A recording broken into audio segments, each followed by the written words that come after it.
United States amasung Israel gi apunba force na Iran gi matakta landaduna Iran gi Supreme Leader Ayatollah Ali Khamenei hatkraba matungda lanasi yamna thuna loisilagani haibagi mami udri lanasi hojik yamna hakchinba mong amada lakre yamna secure oiba mafamni haina thajariba Dubai gumba city singdasu aerial attack mayoknare airline passenger lising kaya pallaga leire thaugi mamal yamna tangkhatkre amasung US ki ally sing so Iran gi missile amadi drone sing ngakthoknaba hanadagi hena ichang thauna chongthorakli marakasida Iranian force na United States ki ally weriba Kuwait ta ballistic missile drone amadi amanba warplane sing sizinaduna attack tawkhre asumna Middle East ta lan pakthok chawthorakli amadi Iran gi mathakta US amasung Israel na attack yamna kansinkhre hojik hangnariba wahangde US amasung Israel na Karigi Iran de attack chatharibano haiba sini masigi matangda US ki President Donald Trump na haikre US amasung Israel na Iran de attack chathariba si maram maridani ahanbada Iran gi nuclear program thingba US ki President Donald Trump na claim tawribadi June 2025 ki matungda Iran gi nuclear capabilities nauna muk semjan khre hairi International Atomic Energy Agency na so Iran gi uranium enrichment se yamne serious oiba concern amani haina phongdokhrabani Nuclear Non-Proliferation Treaty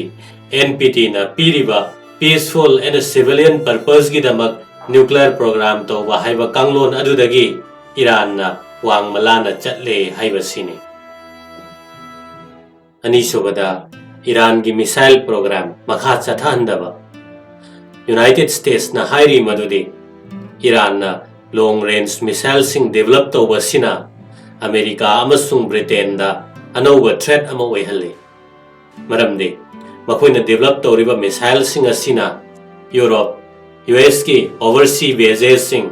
amasung America mainland yongna kapa amasung akaknaba target amada panba ngamgani hairi ahum sobada proxy threat singbu manghanba Trump na Iran da point tawduna hairibadi 2023 gi October 7 da Israel da attack tawkhiba Hamas yauna militant group singbu Iran na support tawri maram asina Middle East ta regional conflict hena pakthok chawthokhale masi thingnabagi damakta Israel na support tawba proxy threat singbu manghan batangai phade mari sobada regime change tawba pamba Donald Trump na hairi madudi Iran gi praja sing na makoi gi government take over tawgadabane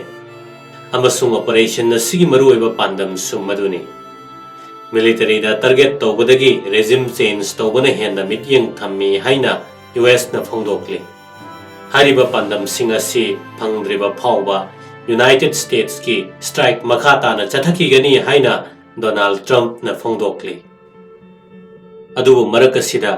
yamna nungnangliba prithvi gi ahum subalanjau thorakpa yai haina khanariba wafamde United States amadi Israel na Iran da attack tawkhraba matungda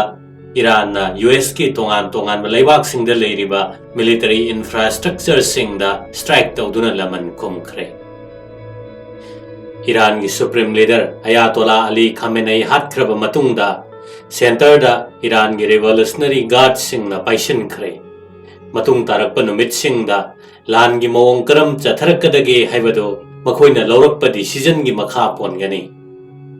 lalakasida civilian singda hojik thorak leba issue di human rights violation civil casualties amasung loss of infrastructure asina chingba sini lanasida United Kingdom France amasung Germany na makhatana amangata thohandanaba appeal tawrabasu Russia amasung China na di asigumba thodok sing ase lebak amagi sovereignty da singnabani haina condemn tawri umna makasina maram moiduna thorakpa maruoiba result ama hairagadi Strait of Hormuz close tawkhiba asini.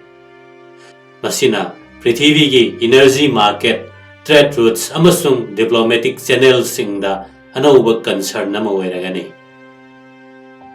India gi oina so conflict asina energy security, diaspora welfare amasung trade cost ta saitheng piragani. India gi side tagi Middle East region asida stability hanjilaknaba amasung economy gi phibam hena soksilakpa pamdabada yumpham oiraga conflict asi makha tana chathadanaba appeal tawri.